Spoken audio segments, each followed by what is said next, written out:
ஹாய்ங்க, எல்லோரும் நல்லா இருக்கீங்களா? Yes, I come back to the routine. Thank you so much for your love and கேருங்க. மாட்டுத்தீன் பயிர் வந்து இப்போல்லாம் நல்லாவே வளர்ந்துருச்சுங்க.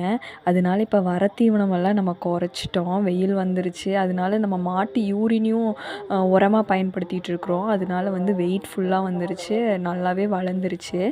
நம்மளது வந்து ஒரு 20 மாட்டுக்கு வந்து ஒரு நாளைக்கு 6 பார் வெட்டுற மாதிரி இருக்குங்க. நம்மளது வந்து 2 வேளை தீன் தாங்க. காலையில் சாயங்காலம் 2 வேளை தான் வைப்போம். இடையிலலாம் வைக்க மாட்டோம். அது நம்ம எவ்வளோ தான் சாப்பிட்றக்கு கொடுத்தாலும் சாப்பிட்டுட்டே தான் இருக்குது. அதனால நம்ம போட்டுகிட்டேவும் இருக்க முடியாதுங்க. அது நம்ம காசுக்கும் கேடு, அதுகளோட உடம்புக்கும் கேடு தான். அப்புறம் அதுக்கு தனியாக நம்ம வைத்தியம் பார்க்கணுன்னு சொல்லிவிட்டு அதுக்கு தனியாக செலவு பண்ணிகிட்ருக்கோணும். அளவுதீன் போட்டால் மட்டும்தான் நம்மளாலையும் கட்டுப்படி பண்ண முடியுங்க. சரி, ஓகேங்க. நெக்ஸ்ட் இன்னொரு வீடியோவில் பார்க்கலாங்களா? Tata, bye bye, thank you.